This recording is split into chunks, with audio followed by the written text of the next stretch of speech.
Welcome to Johnson Academy.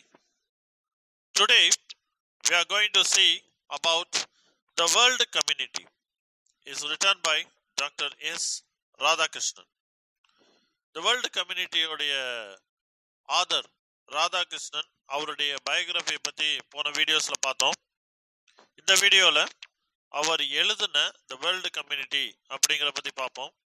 அப்படி என்ன இந்த வேர்ல்டு கம்யூனிட்டியில் இருக்குது அப்படின்னு கேட்டிங்கன்னா, இந்த வேர்ல்டு கம்யூனிட்டியை வந்து 5 பார்ட்ஸாக பிரிக்கிறாரு. 5 பகுதியாக பிரித்து அவர் சொல்கிறாரு.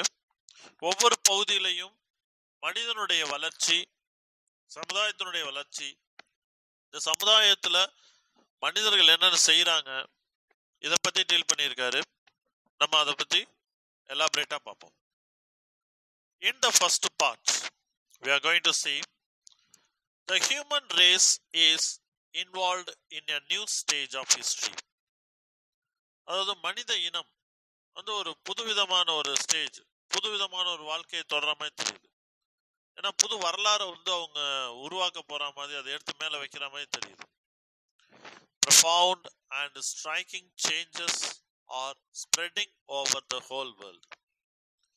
These changes recoil on our thought and behavior. அவங்க ஏதோ இந்த மனித இனம் வந்து புதுவிதமான ஒரு மாற்றத்தை கொண்டு வந்து அதை அந்த உலகம் முழுக்க வந்து ஸ்ப்ரெட் பண்ற மாதிரி தெரியுது. ஸ்ப்ரெட் பண்றாங்க. அந்த ஸ்ப்ரெட்டிங், அந்த நியூ ஐடியாஸ், இதெல்லாம் இப்ப பார்ப்போம். The world is too small for nuclear weapon. Nuclear வெப்பனுக்கு முன்னாடி இந்த உலகம் வந்து ரொம்ப சின்னது. They have to be brought under control in the interest of the world community. A great cultural and social transformation is taking place. அதாவது நம்ம கலாச்சாரத்தினுடைய மாற்றம், சமூகத்தினுடைய மாற்றம், இதெல்லாம் இந்த இடத்துல நடந்திருக்கு. இந்த வேர்ல்டு கம்யூனிட்டியில பார்க்கலாம். People are restless. மக்கள் வந்து மிகவும் ரெஸ்ட்லெஸ்ஸா, அதாவது ரொம்ப டயர்டா ஃபீல் பண்றாங்க. Alternating between faith and doubt, hope and anxiety. In World War I, one of the 10 million people who were killed. 10 million people இறந்து போனாங்க முதல் உலக போர்ல. அதுல 95%, that is 95% were soldiers and 5% were civilians. இது ஃபர்ஸ்ட் வேர்ல்டு வார்ல. Second world war, in the World War II, over 50 million people were killed. அப்படியே 5 மடங்கு எந்திரிச்சிச்சு. ஃபர்ஸ்ட் வேர்ல்டு வார்ல 10 மில்லியன் பீப்புள் தான் இறந்து போனாங்க. ஆனா செகண்ட் வேர்ல்டு வார்ல 50 மில்லியன் பீப்புள் வேர் கில்டு. அதுல பாத்தீங்கன்னா 52% were soldiers and 48% were civilians. First world வார்ல 95% சோல்ஜர்ஸ், 95% வந்து சோல்ஜர்ஸ் தான் செத்து போனாங்க. ஆனா செகண்ட் வேர்ல்டு வார்ல 52% சோல்ஜர்ஸ் இறந்து போயிட்டாங்க, 48% சிவிலியன்ஸ் இறந்து போயிட்டாங்க. In the Korean War, of the 9 million people killed, 84% were civilians and 16% were soldiers. In these circumstances, it is difficult to believe that war that has degenerated into the mass murder of the defenseless, non-combatants, women and children is a legitimate instrument of politics. இது நடக்கூடிய ஒண்ணுதான். எப்பவுமே warfield அப்படின்னு வந்துட்டாலே குழந்தைகளும் பெண்களும் வந்து பாதுகாப்பா இருக்கணும் முடிவு பண்ணுவாங்க. ஏன்னா அடுத்த ஜென்ரேஷன் வந்து இந்த குழந்தைகள் பார்ப்பாங்க. அதே டயத்துல விமன் வந்து சேஃப் கார்டு ஒன், அவங்களையும் பாதுகாக்கணுங்கிறதுக்காண்டி பாதுகாப்பான இடத்துல வைப்பாங்க. அதெல்லாம் இப்போ வார் அப்படிங்கிறது நமக்கு வந்து ஒரு பெரிய மாஸ் மர்டர். அப்படியே கொத்து கொத்தா சாவாங்க. சண்டைன்னு வந்துட்டா, வார்னு வந்துட்டாலே நிறைய வந்து சாவு தான் வரும். அந்த டெத் ரேஷியோவை நம்மளால கண்ட்ரோல் பண்ணவே முடியாது. கொரியன் வார்ல பாருங்க, 9 மில்லியன் பீப்புள் கில்ட், அதுல 84% சிவிலியன்ஸ். 1%, 2% இல்ல, 84% were civilians. Nuclear developments have given enough power to the great countries to annihilate the human race many times over. Politicians have become indifferent to the growing danger and speaking the balance of terror. Apathy of the masses and the indifference of the classes have resulted in a creeping paralysis of the people.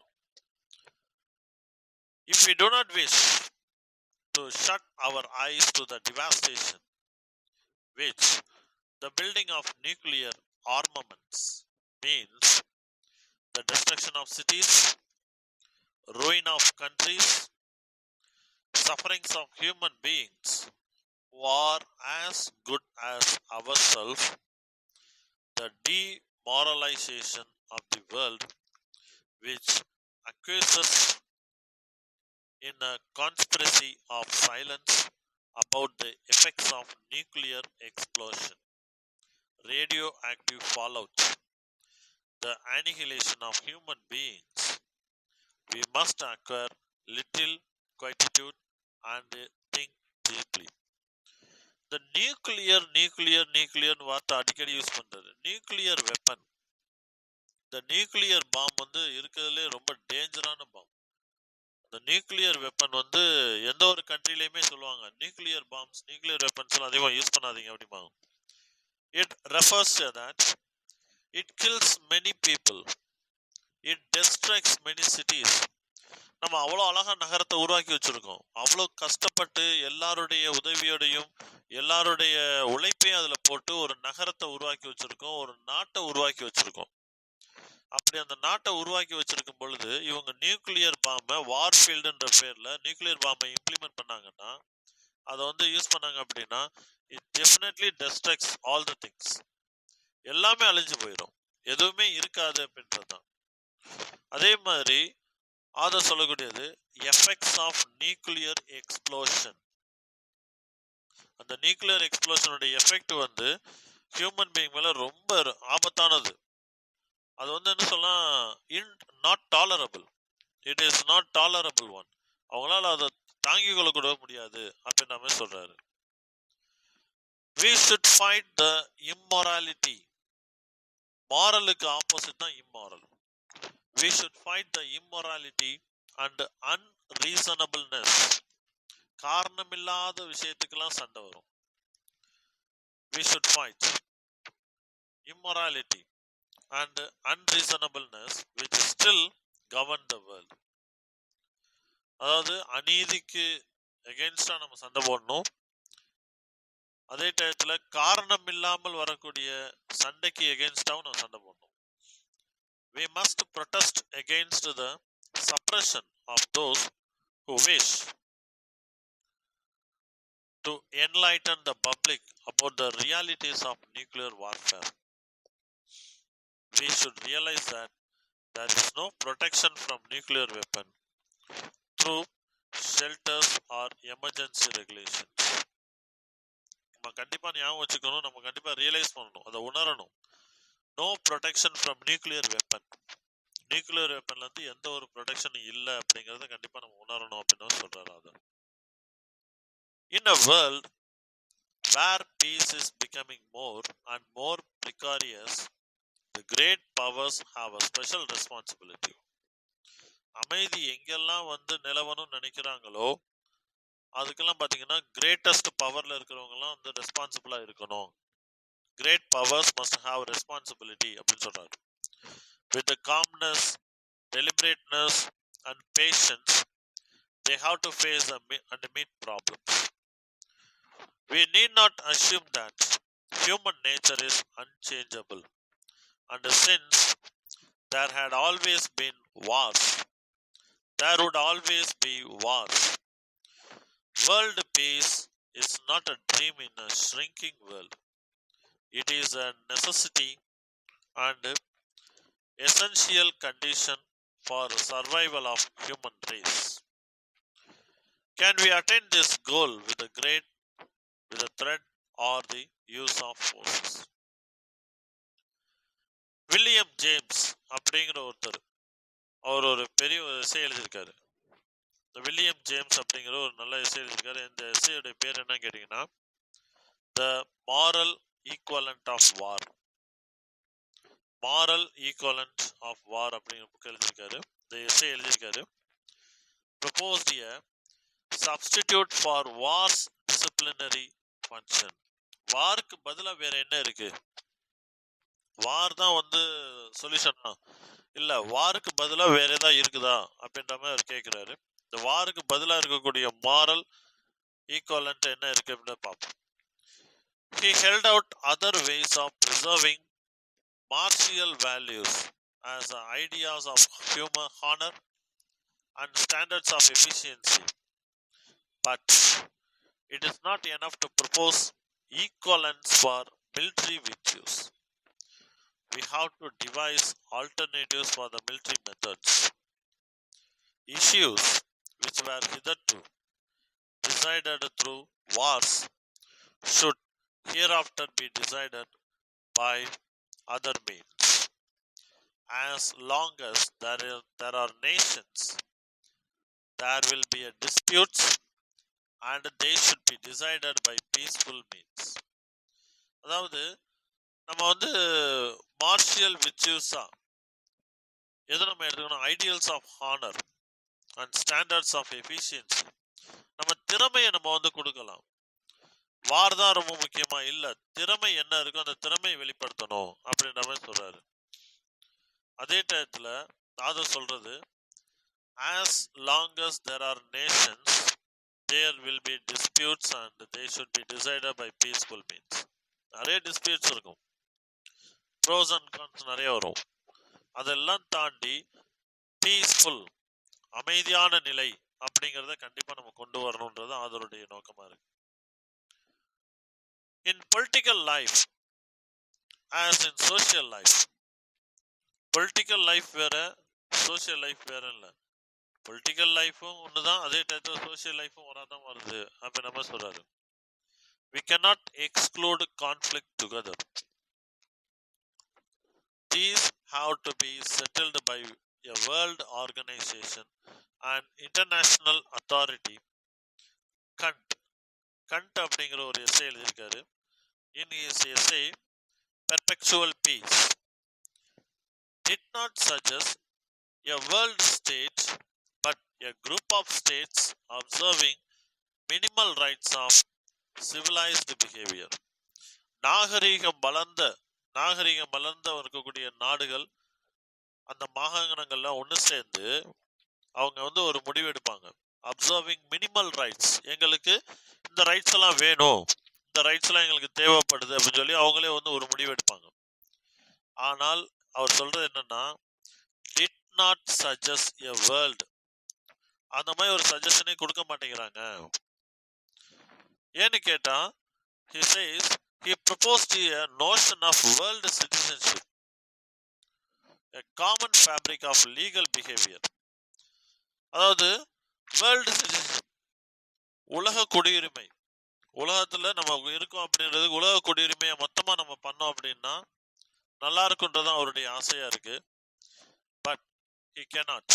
He proposed a notion of world citizenship, a common fabric of legal behavior without the support of an overall sovereignty. The interpretation of states is the growing practice. World control by a single authority is an illusion. இந்த உலகத்தை ஒரே ஒரு மனுஷன் தான் அடக்கி ஆள்றான், அவன் தான் கண்ட்ரோலா வச்சிருக்கான், அதனுடைய ஆதிக்கம் தான் அதிகமா இருக்கு அப்படின்னு சொல்றது ஒரு illusion. No democracy can become a world state. சமுதாயத்துல, இந்த உலகத்துல ஜனநாயகம் வந்து இல்லாத வரைக்கும் கண்டிப்பா நம்ம வந்து டெமோக்ரஸியை பார்க்கவே முடியாது அப்படின்றதான் அவருடைய thought. The later may easily turned out to be a tyranny or a dictatorship. The tyranny, dictatorship, அதாவது கொடுங்கோல் ஆட்சியாளரா மாறிடும். Easily turn out. டெமோக்ரஸி இல்ல, டெமோக்ரஸியை கொடுத்த உடனே கண்டிப்பா வந்து தன்னுடைய நாடு வந்து சுதந்திரம் அடைஞ்ச உடனே பாத்தீங்கன்னா நம்ம என்ன வேணாலும் பண்ணலாம் அப்படிங்கிற ஒரு தாட் வந்துடும். அதே இது ஒரு மனுஷன் வந்து ரூல் பண்றான், அவனுக்கு கீழே நம்ம எல்லாரும் இருக்கோம் அப்படின்னா it becomes a tyranny, dictatorship. வீட்டுல இருக்கிற பிள்ளைங்களையே நம்மளால வந்து கண்ட்ரோல் பண்ண முடியல. ஆனா நாட்டுல இருக்கக்கூடிய தலைவர்கள் இதான் செய்யணும், இதைத்தான் நீங்க செய்யணும் அப்படி முடிவு பண்ணா கண்டிப்பா மக்கள் வந்து கொந்தளிச்சு நிறுத்துருவாங்க. அதான் இங்க சொல்றாரு, the later may easily turn out to be a tyranny or a dictatorship. A great federal solution is the way out, a world community which substitutes the process of law for armed conflicts. சட்டம் சட்டம் வந்து அந்த மிலிட்ரிக்கு ஆல்டர்னேட்டிவா, armed கான்ஃபிளிக்ஸ்க்கு ஆல்டர்னேட்டிவா லா, சட்டம் வந்து ஒரு பெரிய சப்ஸ்டியூட்டா இருக்கு அப்படின்னு சொல்றாரு. The alternative to international anarchy is a worldwide system of justice, law and order. Dharma in Indian thought means a gathering in a binding together integration. Adharma, its opposite. Adharma அப்படிங்கிறதுக்கு இது ஆப்போசிட். தர்மாவுடைய ஆப்போசிட் தான் adharma. தர்மானா gathering, எல்லாரும் ஒன்று சேர்ந்து எல்லாரும் ஒரே இனமா இருக்கக்கூடியது, ஒரே மக்களா இருக்கக்கூடியது. இன்டகிரேஷன் அப்படின்னாலே நம்ம கலந்து இருக்கிறது தான். Multi cultured peoples are living. Multi cultured peoples are associated with a single line. Adharma is its opposite, is the scattering out, a failed way, disintegration. The world has to be bound together. A world federal government with the powers limited to those necessary for establishing and maintaining law and order among the nations of the world is a practical way of achieving just and lasting peace. Regional and political loyalties may stand against the world authority. We cannot abolish existing social structure. இப்ப இருக்கிற social ஸ்ட்ரக்சரை கண்டிப்பா நாங்களால அழிக்க முடியல. Without providing alternative ways of fulfilling functions discharged by them. ஒரு road போடணும் அப்படின்னாலே, ஒரு ரோடு போடுறோம், ஒரு சந்துக்குள்ள ஒரு ரோடு போடுறோம், சின்ன தெருவுக்குள்ள ரோடு போடுறோம் அப்படின்னா ஆல்டர்னேட்டிவ் ரோடு, ஆல்டர்னேட்டிவ் வேயை வந்து நம்ம உருவாக்கிட்டு தான் அடுத்த ரோடு போடணும். இப்போ ஹைவேல ரோடு போடுறாங்க அப்படின்னா ஒன் சைடு வந்து கம்ப்ளீட்டா பிளாக் பண்ணிடுவாங்க, ஒரு சைடு வந்து தான் வண்டி போகும். அந்த மாதிரி இப்ப இருக்கக்கூடிய விஷயத்த, இப்ப இருக்கக்கூடிய சோசியல் ஸ்ட்ரக்சர்ஸை அபாலிஷ் பண்ணணும் அப்படின்னா புதுசா ஒரு விஷயத்த உருவாக்கணும். அதே டயத்துல அதுக்கு பழையதுக்கு ஒரு வழி கொடுத்துடணும், ஆல்டர்னேட்டிவை நம்ம கண்டுபிடிக்கணும். Otherwise we cannot providing a alternative ways. We must have means to protect them against tyranny and aggression if they are not to submit to these evil. An international authority does not mean absence of wars. It will have coercive power to use when necessary against rebellious units within nations, states. We have rebellious citizens and groups, civil wars and revolutions. World War I was fought, to use President Wilson's word. President Wilson அப்படிங்கிறவரு அந்த first world வார்ல use பண்ண words என்னன்றத பார்ப்போம். To make the world safe for democracy. அதாவது இந்த உலகத்தை சேஃபா வச்சுக்கங்க ஜனநாயகத்துக்காக. To make the world safe for democracy. The League of Nations did not satisfy the American people who stand aloof from it. A world authority to be effective is a consequence of a world understanding our world community. The present moral, social, political conditions of the world have to be altered before we can have a world community. We should work for a world community for alternatives or chaos or world tyranny.